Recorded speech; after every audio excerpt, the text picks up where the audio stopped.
to a Zoom call on Bands and Clubs of the Triangle. Love local music with us on Facebook and also our webpage that is lovelocalmusicwith.us. And we're doing a Zoom call. It'll be our first Zoom call interview. Hey, we're still living out 2020 into 2021, but our first Zoom call interview. And I'm so privileged and so honored to have part of Tyson Brothers Band. I guess the certainly the fundamental part of the band with us tonight. And I've got the Tyson Brothers, and I've got Tristan and Brooks, right? Let me see, Tristan. Yes, sir. Hey, thank you. I'm Look, Tristan. Yeah, I'm Brooks. all right. Yep. Looking at the monitor. Thank you. Hey, glad. Thank you. Looking at the monitor, Tristan on my left, and of course Brooks to the right. But part of the Tristan Brothers Band in the Triangle. I guess y'all have used one of my quotes. I don't give a lot of quotes, but when I find talent, and I certainly in my 10 years, I have the opportunity to see a lot of local music talent. But I have dubbed, I guess, Tyson Brothers Band as the youngest, hottest, must-see band in the Triangle. And I think we're using that. And we've been helping Tyson Brothers Band on some of their first impressions and some of their impressions across the Triangle. Congratulations. You've just reached a milestone in local music in the Triangle. Brothers Tyson, Tristan, and Brooks. And that is you have 1,000 followers on Facebook. Congratulations. Very excited about that. Very excited. That, I think, has taken a lot of work, your parents' work, and just trying to, that is an accomplishment, as you can go to many local musicians, bands, page presence on social media, and many of them, you will not find 1,000 followers, likes, so that is an accomplishment, and as moving forward, that helps in the great anchor and foundation that you have. Hey, thank you again, and let's start out. Tristan, maybe you first, or you're both talking or sharing as we ask some questions, and that is, when did the band start? Yeah, so we pretty much started ever since we've been little kids. We started at a place called Raleigh Music Academy, and that was pretty much where me and Tristan both learned to start playing live with people.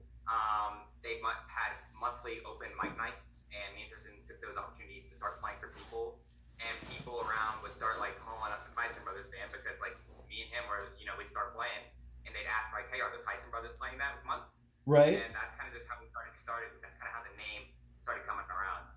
Right. So we did that for a number of years, and then in 2014, I was a freshman in high school, and my high school put out an ad for a talent contest. Okay. And so I got a little group together. Brooks was playing bass at the time. If you've seen us, he's our drummer currently, but he was on bass, and one of my good friends played drums for us. We did a Joe Bonamassa tune called "Stop." Okay. It's a contemporary blues tune. It's real great, and we did that and just killed it. And it was so much fun, and I'd never heard so much response from people in my school. Being a freshman, like no one talked. Okay. Right. I mean, I had people come to me I'd never seen before and just raving about how great we were, and faculty as well. So I decided, well, hey, maybe this is something good we got going here. And I went to a high school where we had to have community service to graduate. And so I was like, well, this band is going to be my community service. Okay. So we played Relay for Life, we did Arbor Day, we did Herb Fest, we did all kinds of little things. And it was all volunteer work for free. We didn't get paid or anything, but it really helped us kind of get our acts together. Right. I would say we had a number of different people on drums, and Brooks actually ended up switching to drums during that period. We still weren't getting paid, and our current bass player, Mason Brinson, joined the band. Right. I just wanted to say we're super thankful for Mason. He's phenomenal. He's been super loyal, and that eventually led to all that hard work for our first paid opportunity. Yeah, our first paying opportunity was at Tar Banks Brewing Company. It's owned by Rita and Ron and Mark. Where is that? That is in Lewisburg. Oh, Lewisburg. Okay. North Carolina. Yep. Okay. And we owe a lot to those people because they gave us an opportunity when others wouldn't. We were still little kids at the time. So venues don't really want to have little kids playing, but they gave us the opportunity to play. I understand. And we were starting to please people, and people wanted to see us. It's kind of like the RMA incident. Now let's put in perspective. Tristan on my left. Tristan, you are. Do I have it right? Freshman in college. Is that right? I'm a junior in college. So I'm 20. Okay, time flies when you're having fun. Sorry about that. Sorry about that. I'm in my 20s too, so yeah. So Tristan Junior, you're at UNC. Is that UNCG? UNC Charlotte. Okay, same Um, thing, same thing. No, I'm it's a not. mechanical engineering major down there. All right. So I do that in the weeks, and I travel back here. I don't have classes on Friday. I book my schedule, and I come back here Thursday nights, and we rock out Friday through Sunday. So that was done on purpose, right? No Friday classes. Oh yeah. And Brooks, you are. I haven't done very well at this. Brooks, you're a senior, right? That's correct. I'm a senior in high school. Gotcha. All right. So yes, y'all have been at it a few years, and that's just remarkable in terms of the passion for music and what you're doing. We've got to go there. First off, we're talking about it real quickly.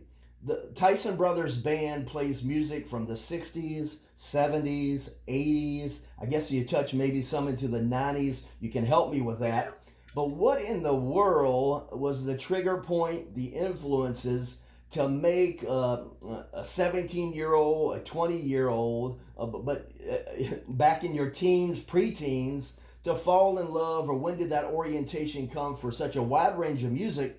But again, most of that music, or all of that music, you didn't know. You had to learn it from somewhere. You weren't even born.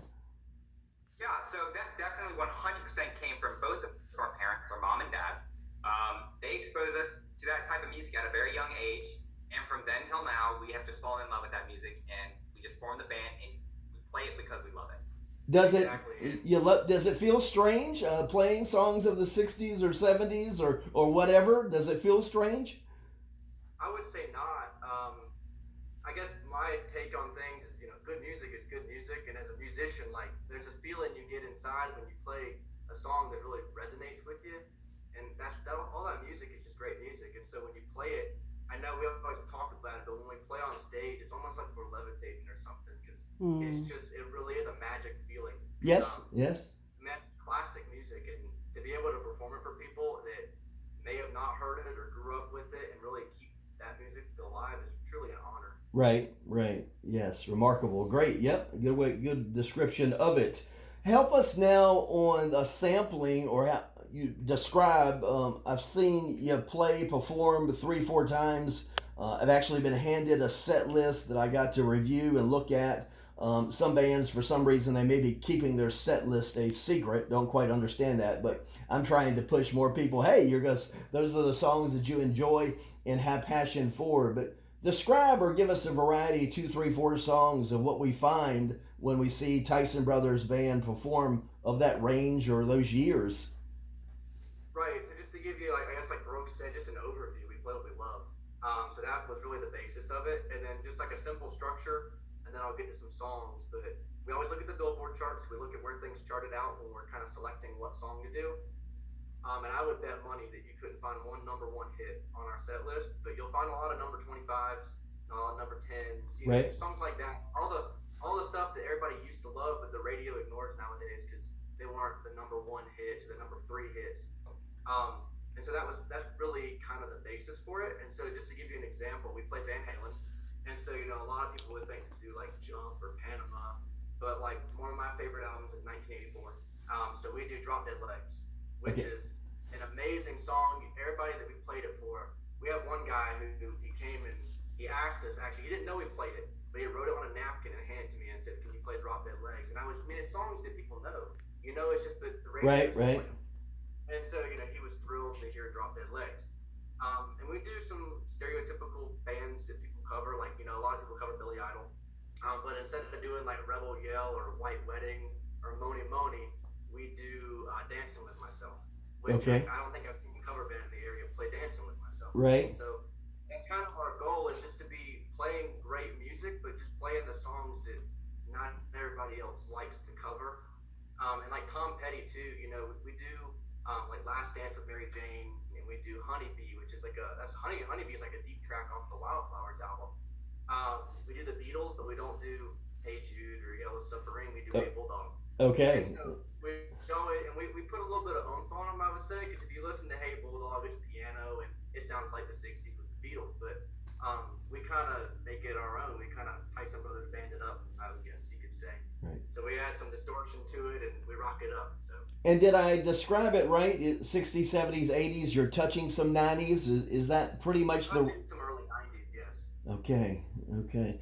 Well, tell us. I wanted. Oh yeah, I wanted to get this in. Hey, thank you for the hat. Thank you for the hat, Tyson Brothers Sure. gear. Thank you. And I have a surprise. I have a surprise for y'all. I don't know, and these are available. I think they're 19.99, but I don't know. You have made the bands and clubs of the Triangle Oh yes. local music That's great, calendar. man. This calendar, because of our wedding last year, 2020, has lots of us, but some local musicians made it, and there you are. You were so nice to give us a picture with us. And that's January. We're starting off right now, January 2021 on our calendar with Starting Tyson. off right. That's There's right. some good looking people on that photo, man. That's right.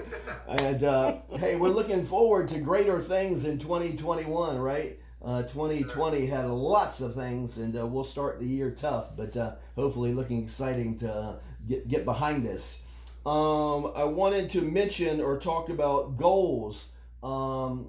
We're talking about your set list and so forth, and your birth as a band years ago, even young, but you've been in it for years.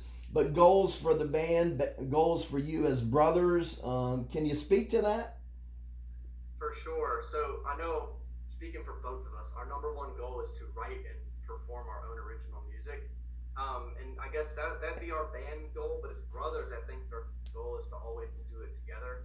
I don't think I'd be playing music if it wasn't for Brooks playing drums. Like it wouldn't be the same without my brother, you know. Right? So like, I love performing, but like playing with my brother, like looking back, I don't know if you ever watched a video of us, but both me and our guitar player, we love to look at Brooks, and he watches us, and it's just like a special connection. So, Right. Goal is to definitely be full-time performing original artists, songwriters. But short term, I would say our goal is to be one of the best and most sought bands in the Triangle, and then eventually the whole state of North Carolina. But that would be our goal, is to be up there in that list of, you want to get a band for your event. Who do you want to call? You want Tyson Brothers Band. That would be our goal, is to be up there and thought of as that band that you must get for your event. Right. That would be our, I guess I can say short-term goal. But your path, we're looking long ahead here. So. right? You've described this path to me before, and you're talking of it, but really building impressions in the Triangle as a well-known band and doing a great job as a band, that gives you opportunity for that original music, right? And we're going to talk about your original music, CD. Exactly. Yeah, exactly. I was just going to add to that. I think exactly like what you were saying, building up to be a good cover band leads the way for you to be able to throw in the originals. Because people want to they come to hear the covers first, and then you can start throwing in the originals, and then the originals are good. They're just as good as the covers, and Right. then people start coming because they want to hear that one song you got. Then you got three. Next thing you know, 30% of your set list is originals, and I think that's what we're working towards. But I think our mindset with that is that if we're going to do originals, they got to be as good as the covers. And Right. if we're going to do covers, we can't play originals and perform them better than the covers. Like, the Right. live act has got to be there. And that's not a shocker to the local music scene in the Triangle. We have that happening. And I won't do justice to this, but I think of great local musicians doing original too, but they're mixing it as we're describing it. Jason Adamo, Misty Mayhem. Who else will we talk about? Names ought to come to me, but To Die For, Heads Up Penny, and then Will McBride just retired. yes, Will yes. McBride was doing Yeah, Will McBride working on some stuff right now, a video that's coming out in this month, I believe, some new material. But no, you're exactly right. And there are numerous of the examples, and that's a common path. But again, we're just building audience. We're building a fan base, right? And that's a greater transition for then the great desire to know that you're writing stuff. And then let's hear that too, mixed in with some great covers and so forth. Other goals, those were some just in terms of what you're doing and the dynamics of the band. The last question, the part one, we've got two parts here.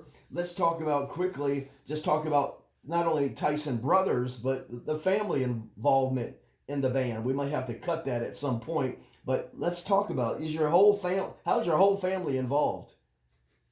Yeah, so with our mom, she's the manager of the band, or like what we like to call her is the momager. She manages our gigs, helps us stay busy with the band. And with our dad, he does the sound, the lights.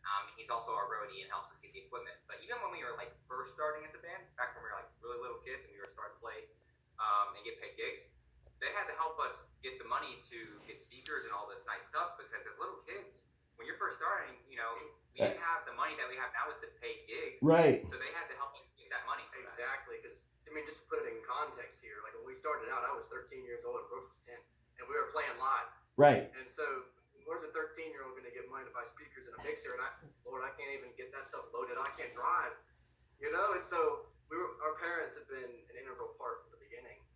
We wouldn't be able to be anywhere. We wouldn't be anything without our parents. Right. It's truly amazing, like to see like the equipment we have then to what we have now, and just based off like the band and all that stuff. The support they gave us then has truly had like an amazing impact now. It's a lot like how the band started. Like we started out small, and now we've worked up to where we are. Like with equipment, we had just enough to get by, and it was we had to rely on our parents, and then we started making money, saving up, and then we were able to. I'm able to go write a check for all this equipment, and then we have a light truss and all these speakers, and it's like I never would have dreamed of having just one of those kind of speakers. Now I think it continues, right? It continues. That's been going on for years. Your parents and your family help, but I think you said Santa Claus was pretty good. You gotta you'd have to help me out. A speaker. Y'all got big goals. A lot of the stuff that was canceled in 2020, we hope in the spring and summer for outdoor festivals and so forth. You're so worthy of being able to perform. You have done it already outside, and these festivals, so many that we have in the Triangle and in North Carolina. So I think Santa brought some equipment to help make that sound even better outdoors, if I heard right. Exactly, yeah. Santa asked for a payment, and Santa delivered. We purchased another subwoofer, another 18-inch sub, and so now we can project a little bit better outside. And we've really invested actually over COVID. We've put a lot into the band over COVID. Right. With stuff getting canceled, I think back now that was crazy of me, but we really have upgraded a lot of stuff during COVID because we know it's going to come back around. So we're ready for it. Well, I tell you what, Tristan and Brooks, part one. Let's go ahead and wrap this up just in terms of part one. We want to thank everybody for watching. It is a Zoom call interview with great musicians, band discussion in the Triangle, and we're with the Tyson Brothers of Tyson Brothers Band. Hey, right after this, we're going to take a small break, intermission, and then come right back. But let's go ahead and stop it right here for part one